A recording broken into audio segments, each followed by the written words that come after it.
और आइए अब देखते हैं उत्तर प्रदेश के विधानसभा चुनावों से जुड़ी 75 खबरें एक साथ एक जगह।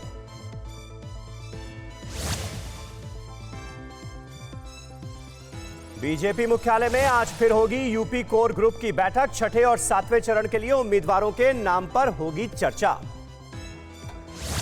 26 जनवरी को केंद्रीय चुनाव समिति को सौंपे जाएंगे कोर ग्रुप की बैठक में तय नाम। प्रत्याशियों के नाम पर सहमति बनने के बाद होगी 3 चरणों के प्रत्याशियों की घोषणा।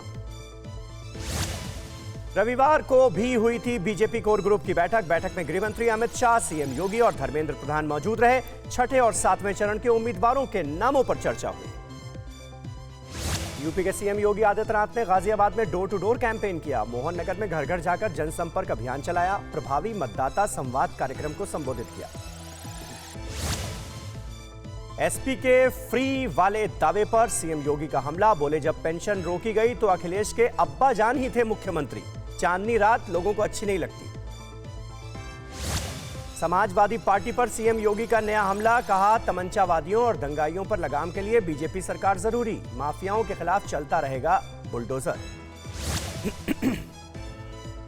कैराना को लेकर भी बोले सीएम योगी। कहा अब कैराना से पलायन नहीं, रैपिड रेल की तरफ हो रहा है पश्चिमी यूपी का विकास। योगी ने कहा समाजवादी पार्टी और सत्य नदी के 2 किनारे जो कभी एक नहीं हो सकते।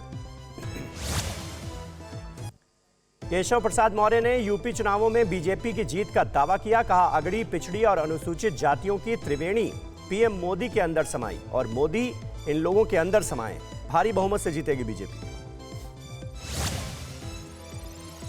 रामपुर में केंद्रीय मंत्री मुख्तार अब्बास नकवी का डोर टू डोर कैंपेन। कहा यूपी में सबसे बड़ा मुद्दा MY फैक्टर। M मतलब मोदी, Y मतलब योगी। MY फैक्टर ने 3B ब्रदरहुड, बेईमानों, बलवाइयों और बाहुबलियों का किया बंटाधार। नकवी ने साधा कांग्रेस पर भी निशाना। कहा कांग्रेस की खिड़की पर टिकट वापस करने वालों की भीड़। कांग्रेस से नहीं लेना चाहता कोई भी टिकट। नोएडा पहुंचे यूपी के डिप्टी सीएम दिनेश शर्मा। दादरी से बीजेपी उम्मीदवार तेजपाल नागर के लिए वोट मांगे। दिनेश शर्मा ने लोगों को बताई योगी सरकार की उपलब्धियां। डिप्टी सीएम दिनेश शर्मा ने साधा समाजवादी पार्टी पर निशाना। कहा 2017 से पहले प्रदेश में था अराजकता का माहौल, अब अपराधी जेल में। सहारनपुर की देवबंद विधानसभा में यूपी बीजेपी अध्यक्ष स्वतंत्र देव सिंह ने डोर टू डोर प्रचार किया। घर घर जाकर बीजेपी की जीत के लिए वोट मांगे। लखनऊ में बीजेपी दफ्तर में अपर्णा यादव, अदिति सिंह और प्रियंका मौर्य का भव्य स्वागत। नारी शक्ति के जरिए विपक्ष को मात देने का प्लान तैयार। अपर्णा यादव ने पीएम मोदी और सीएम योगी का आभार जताया। कहा बीजेपी को राष्ट्रवाद के लिए चुना। बीजेपी वो पार्टी जिसने देश को बचाया।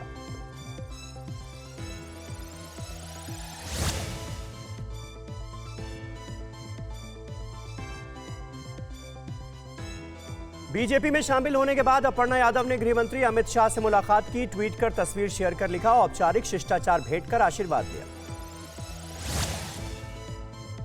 यूपी में पीस पार्टी और भीम आर्मी का गठबंधन। सामाजिक परिवर्तन मोर्चा के बैनर तले गठबंधन हुआ। 403 सीटों पर सामाजिक परिवर्तन मोर्चा चुनाव लड़ेगा। चंद्रशेखर आजाद का योगी पर हमला। कहा गोरखनाथ मठ किसी की ठेकेदारी नहीं, मैं भी नाथ संप्रदाय से जुड़ा हुआ हूं। योगी के खिलाफ चुनाव लड़ेंगे, अखिलेश के खिलाफ नहीं उतारेंगे उम्मीदवार। यूपी विधानसभा चुनाव के लिए अपना दल ने जारी की पहली लिस्ट। लिस्ट में सिर्फ एक प्रत्याशी का नाम रामपुर की स्वार सीट से हैदर अली खान को मैदान में उतारा। रामपुर की स्वार सीट पर अपना दल और समाजवादी पार्टी के खिलाफ कड़ी टक्कर। समाजवादी पार्टी की तरफ से आजम खान के बेटे अब्दुल्ला आजम खान चुनाव लड़ रहे हैं। यूपी विधानसभा चुनाव के बीएसपी ने पहले चरण के लिए जारी की स्टार प्रचारकों की लिस्ट। मायावती के भाई आनंद कुमार, सतीश चंद्र मिश्रा समेत 18 लोगों के नाम। हरदोई पहुंचे सुहेल देव। भारतीय समाज पार्टी के राष्ट्रीय अध्यक्ष ओम प्रकाश राजभर संडीला सीट से पार्टी के प्रदेश अध्यक्ष सुनील अर्कवंशी के नाम की घोषणा की। राजभर का बीजेपी परिवार। कहा विधायकों के पार्टी से इस्तीफे के बाद घबराई बीजेपी, नेताओं के फोन जमा कराए, मगर आने वाले वक्त में फिर गिराऊंगा विकेट।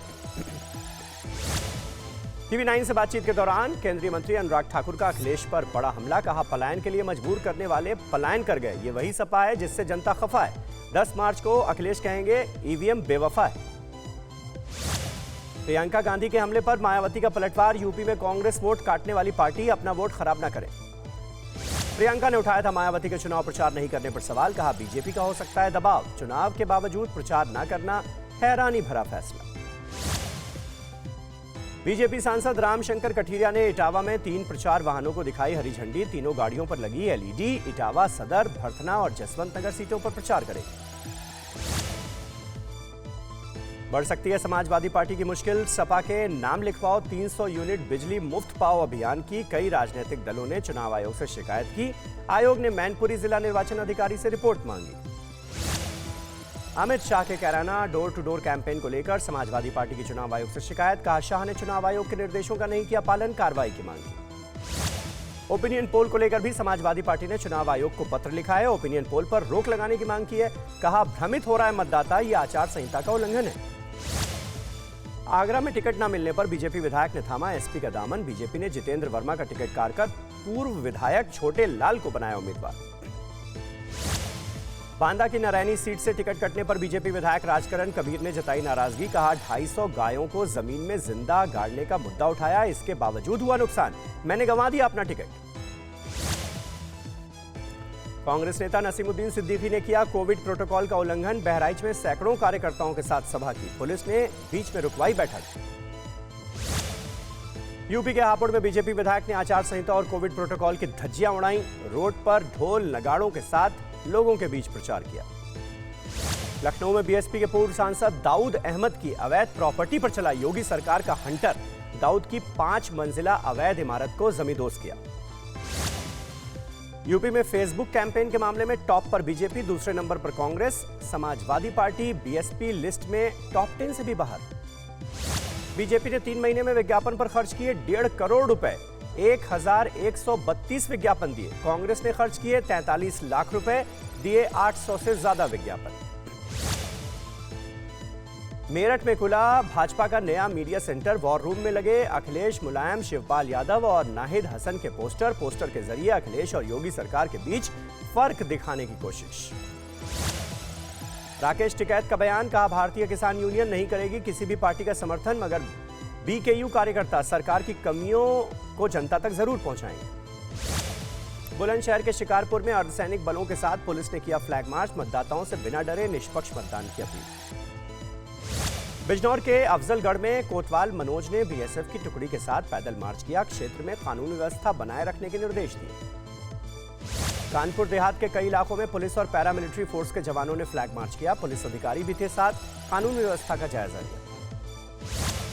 मतदान में उंगली पर लगने वाली नीली स्याही को पूरे हुए 60 साल 1962 के लोकसभा चुनाव में पहली बार इस्तेमाल किया गया था चटक नीला रंग।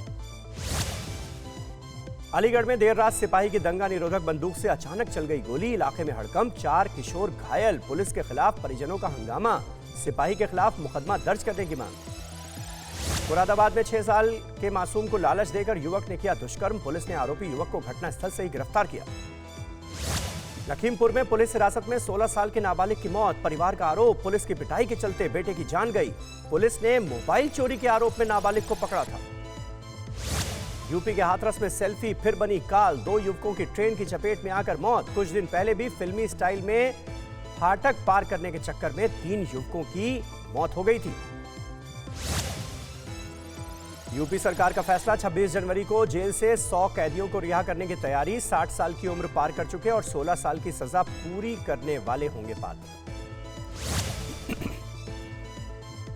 प्रयागराज में सॉल्वर गैंग का खुलासा, 13 लोगों को पुलिस ने किया गिरफ्तार, आधार कार्ड, प्रवेश पत्र समेत 41,000 से ज्यादा की नकदी बरामद।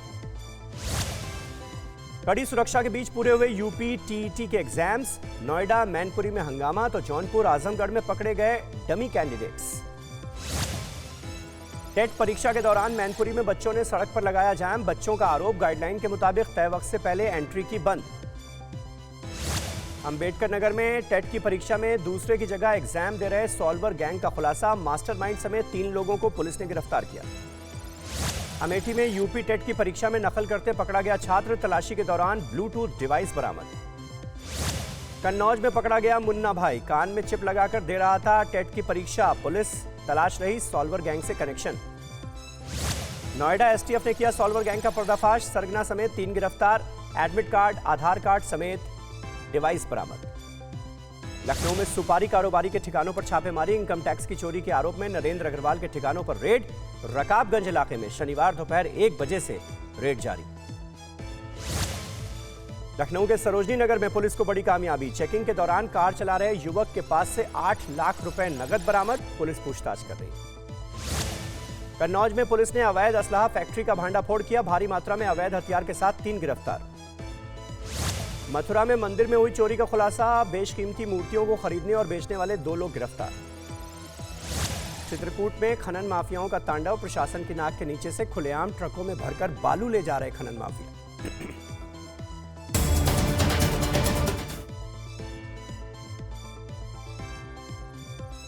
यूपी के एटा से 4 शातिर गौकश गिरफ्तार। 2 अवैध तमंचा, 5 कारतूस और सफारी गाड़ी बरामद। यूपी के संभल में 2 अलग अलग मुठभेड़ में 25,000 के इनामी 5 लुटेरे गिरफ्तार। भारी मात्रा में अवैध हथियार, गाड़ी और कैश बरामद। मुजफ्फरनगर में पुलिस और आबकारी टीम को बड़ी कामयाबी। करीब 2.5 लाख रुपए की 25 पेटी अवैध शराब बरामद। कानपुर में शादी वाले घर में चोरी। 5 फरवरी को थी बेटी की शादी। घर में घुसकर चोरों ने किया 9 लाख का माल साफ। कानपुर में ठंड से लोगों का हाल बेहाल। रविवार के दिन भी सड़कों पर छाया कोहरा। शीतलहर की चपेट में शहर। बर्फीली हवाओं ने लोगों का जीना मुश्किल किया। गोरखपुर में भी शीतलहर का दौर जारी। ठंडी हवाओं ने लोगों की मुश्किलें बढ़ाई। ठिठुरन से बचने के लिए लोग अलाव का सहारा ले रहे हैं।